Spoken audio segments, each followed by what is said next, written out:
Nightingale can't come to the phone right now. Because she's dead. Delayed. Am I gonna burst your Nightingale bubble?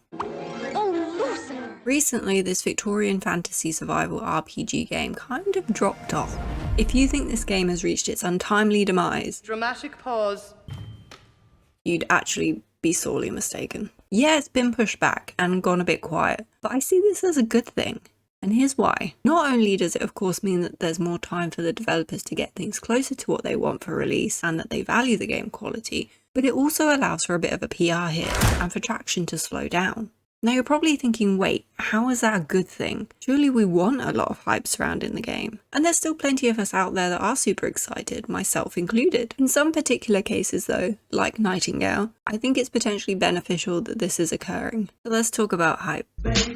Hype can go one of two ways. It can either have a positive effect or a negative one. Though I suppose you could say that bad publicity is also good publicity if you look at it in that context. But let's keep it simple. Hype starts as a positive reaction. It can draw a lot of attention to a game, usually due to the promise of it being a good experience or purchase for a gamer. And we know that's a great thing. The more people that like it equates to more exposure, more sales, etc, etc. With this though is the built-up expectation. Now I could go on and explain in detail how sometimes huge hype causes a drop off quickly after release.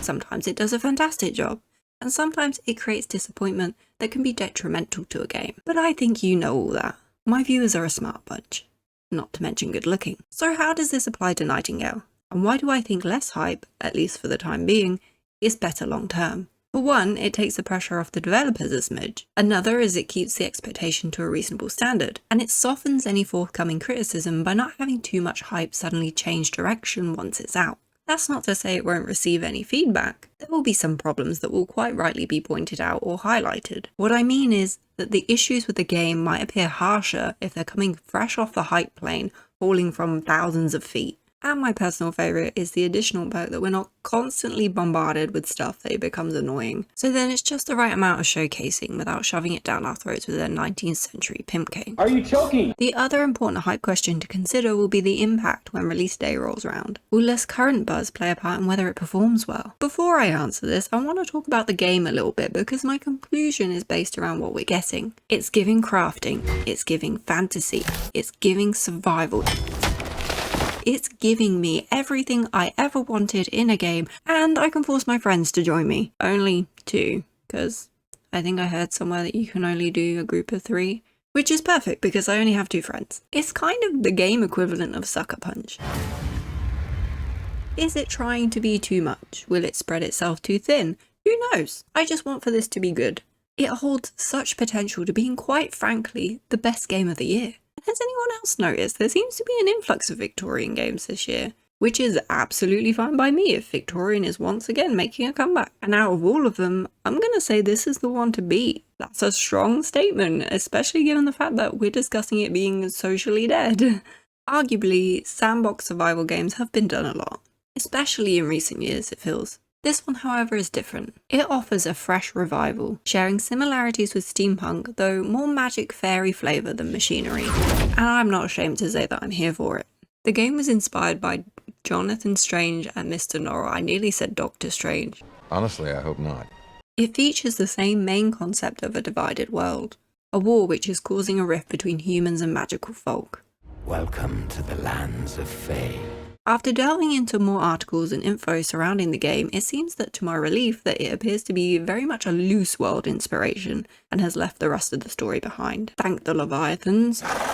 I'm not a particularly big fan of this Victorian story.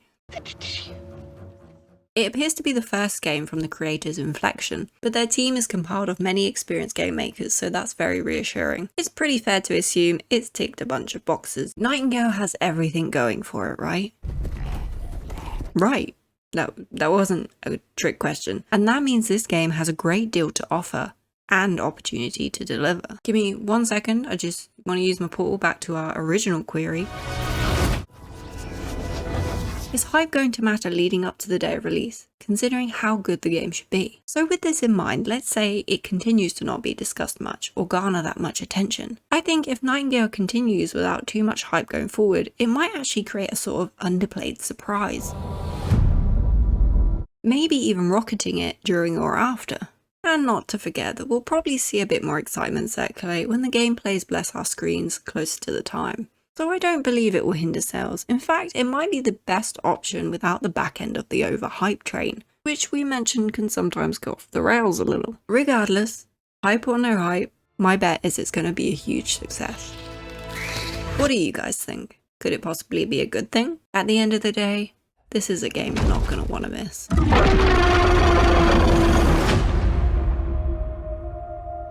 And another thing you're not going to want to miss is this video right here.